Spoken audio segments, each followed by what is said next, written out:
গতকালকে বিএসএফ এর ইনফরমেশনে আমরা একটা মহিলা মেয়ের ডেড বডি উদ্ধার করি লাঠিয়াওড়া ফেন্সিংয়ের পশ্চিম দিক থেকে।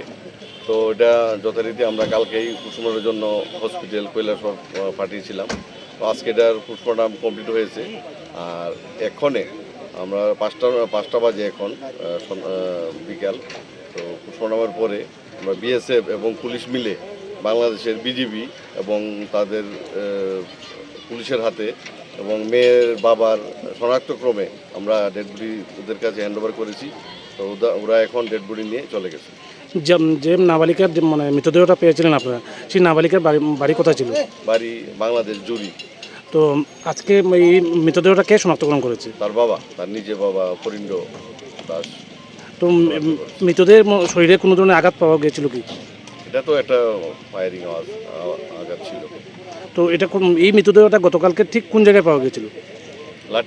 লাটিয়াপুরা বিএসএফ ক্যাম্প থেকে 2.5 কিলোমিটার উত্তরে কালের কান্দি। পিলার নাম্বার কি আপনার মনে আছে? পিলার নাম্বারটা মনে নেই। কি মনে করেন এটা কি কারণে এমন ঘটনা ঘটতে পারে? হয়তো রাত্রিবেলা তারা অনেক লোক ছিল, ক্রস করতেছিল বর্ডার বা ইন্ডিয়ার দিকে আসতেছিল, তখন হয়তো টোটালি এটা ইনভেস্টিগেশনের ব্যাপার। ইনভেস্টিগেশনে পুরোটা আসবে আর কি।